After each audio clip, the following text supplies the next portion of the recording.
Years ago, I had a business client who had a problem with their landlord. So this type of dispute happens all the time between business tenants and business landlords, where the business landlord, who's typically the owner of the property, tries to jack up the rent exponentially when the business tenant is really successful. And they try to take advantage of the situation and leech off the business tenant. If this is happening to you, here's something that I had done for a client years ago that was super successful, and a strategy we've used repeatedly to get great results for clients in situations just like this one.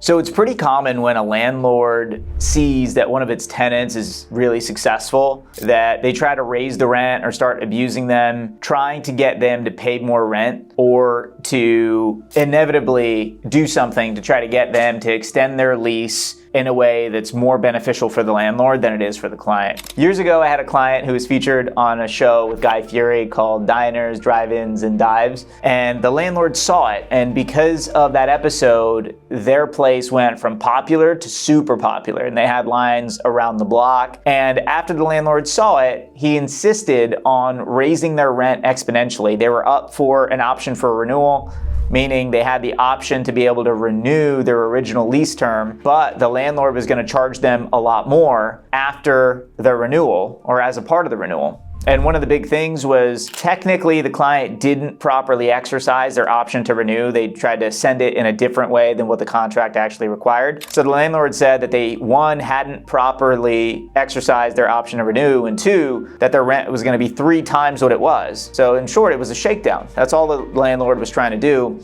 So we went through the lawsuit, and I'll never forget this. During the deposition, the landlord came in, and right before the deposition started, he told my clients, look guys, this has gone too far. Let's see if we can work this out. And ultimately at that deposition, we were able to get the case resolved and settled, and the client's rent barely went up, while before the deposition, the landlord was trying to raise the rent over 3 times more than what it was. So it just goes to show that you should stand up for yourself, you should know your rights, and ultimately it comes down to your lease agreement and having somebody help you who knows the ins and outs of contract law and how to best deal with a crazy landlord.